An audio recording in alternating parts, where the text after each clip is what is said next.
Hello again, fellow orchid lovers. It's Danielle with my third video of the day. 2 weeks with no videos and then 3 in a row. How about that? So this one's about my Cattleyas, as you can tell. I did include an odontoglossum because I kind of left him out. He kind of falls in between somewhere because he does have chunky roots. So we'll get to him. Anyways, so typically, Cattleyas are grown in what's called semi-water culture, which means that for a few days of the week, their roots are exposed to water. Typically, that's 2 days. And then for the rest of the week, the water gets drained off and they do not have any water exposed to them. Now, those days may vary. You may find that you live in a dry environment and so you need an extra day, or in the middle of that 5-day dry, you might need to give your orchids a little boost of moisture. Plus the season will change how much water your orchid will use if you live in a colder climate like me. I do see that my orchids slow down in the winter. They still grow, but it's not as quick. So they don't need as much water in the winter as they typically do in the summer months when they're really putting out some new growths and thinking about blooming and things like that. So you can see here with this orchid, and she has a very dirty vase, and I apologize. It actually looks a lot dirtier on the video than it is in real life. I don't know why that is, but it is. So you can see she has a lot of really nice green roots. These are all new roots since I got her. I got her with 0 roots, and she made me wait 6 months before she started giving me roots. So 6 months of an orchid with no roots. Yeah, so she held out on me for quite a while, but as you can see, she has been very generous since then, and she has a lot of beautiful roots. So you can see the water, this is the rhizome, that's the water level. You know, you'd let them sit for 2 days and then you drain the water off and let them be dry for 5. Again, you could adjust that to your environment. If you need an extra day of moisture, you can stick that in somewhere. Now, when I would drain the water off for my Cattleyas, I would still leave a little water in the glass beads. I spoke earlier in both of my earlier videos about a microclimate in the vase. So by leaving water in the glass beads, it wasn't touching the roots, but it was providing humidity to the orchid. So you'll see across the board here, you know, the bottoms of the roots are in the water. The beads are down here. You could drain off the water and still leave the water in the beads without touching the roots. This orchid, her older roots are actually hydrating the new roots. So the older roots are the only thing touching the water, but as you can see, the new roots are green because the old roots are getting hydrated and bringing the moisture up to those new roots. This orchid is doing great too. You can see the bottom of the roots are there. The roots are nice and green. And then she's got a huge new growth right there. This was the newest pseudobulb when I got her, and then she grew this in my care. As you can see, it looks like it's going to be even bigger than the previous pseudobulb. So bigger growths mean she's happy. This is another one, has a new growth right there. It's growing sideways though. This was growing in my bathroom under the grow light. So I think maybe the light was coming in at an odd angle. So now I have her in a window with natural sunlight to see if I can correct that. And as you can see, the roots are touching the water and hydrating the plant. You'll notice that a lot of these, the roots are barely in the water, and that's because on some of these I'm performing an experiment. And I kind of hesitate to even share that experiment with you because I want to strongly state, just because I'm doing this, please don't do this. It's just an experiment I'm doing. It's not that you should do this.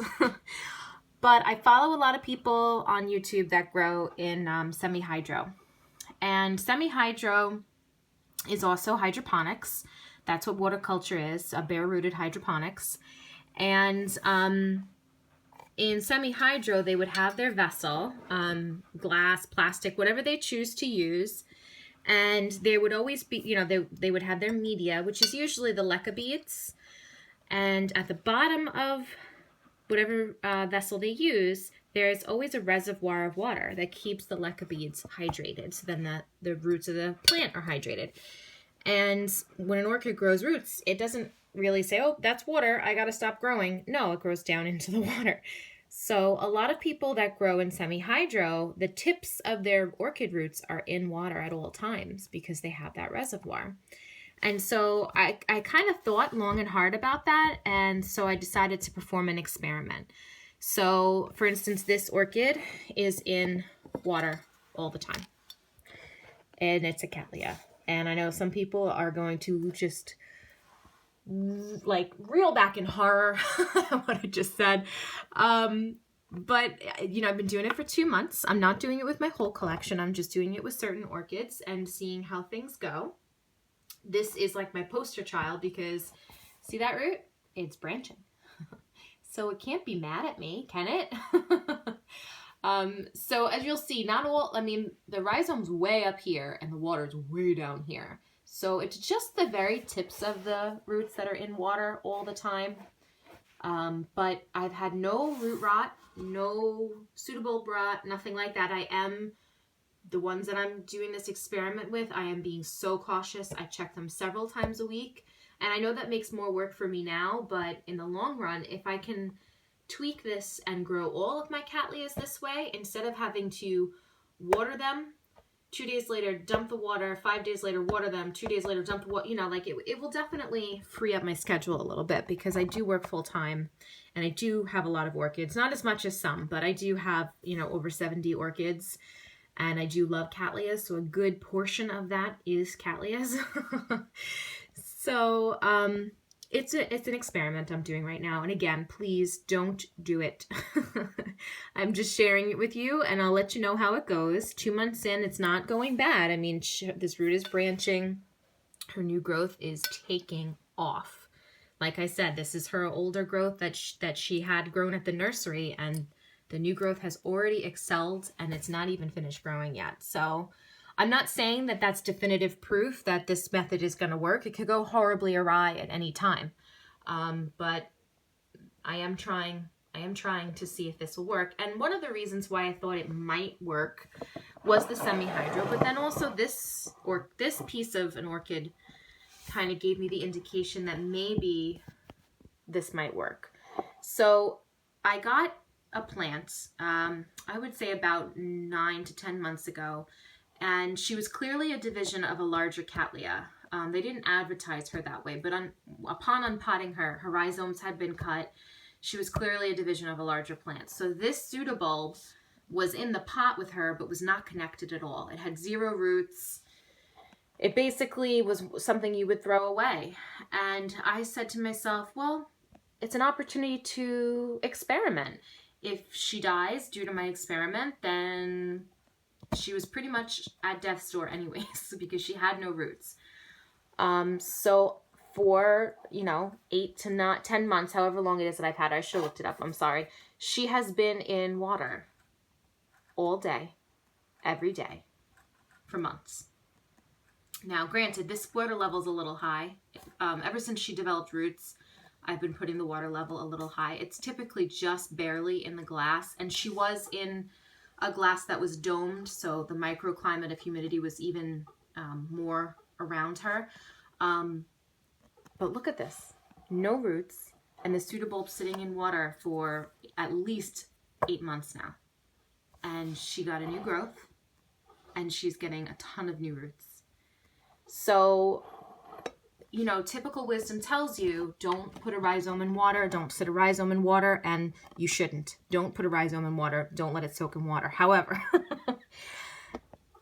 I did it with this one, and she lived to tell the tale, and she is going to survive. I mean, she's got a new growth, and she seems happy. So, you know, it's not bad to experiment, but I just want to strongly tell you that this is my experiment, and it doesn't mean you should grow all your orchids this way. And typically, this is such a no-no, because if you do this with your orchids, chances are this is going to start to rot, and then your plant's going to die. Again, she was pretty much a throwaway anyway, so I decided to try, and it weirdly worked. So, you know, I wanted to share that with you. So if you do have a plant that you absolutely love and it lost all its roots, you could try this. It might work for you. It might rot the rhizome, but you know, a plant with no roots is pretty much a death's door anyways, and it did work. So with the Cattleyas, you know, typically you do the semi-water culture. I am doing that experiment where I am keeping certain ones of my Cattleyas. I'm keeping the tips of the roots in water at all times. So we'll let you know how that turns out. But that's basically how I grow my Cattleya orchids. If you have any questions, please feel free to let me know. And again, I hope you're all having a great day. I hope you enjoy the rest of your week and have an even better weekend.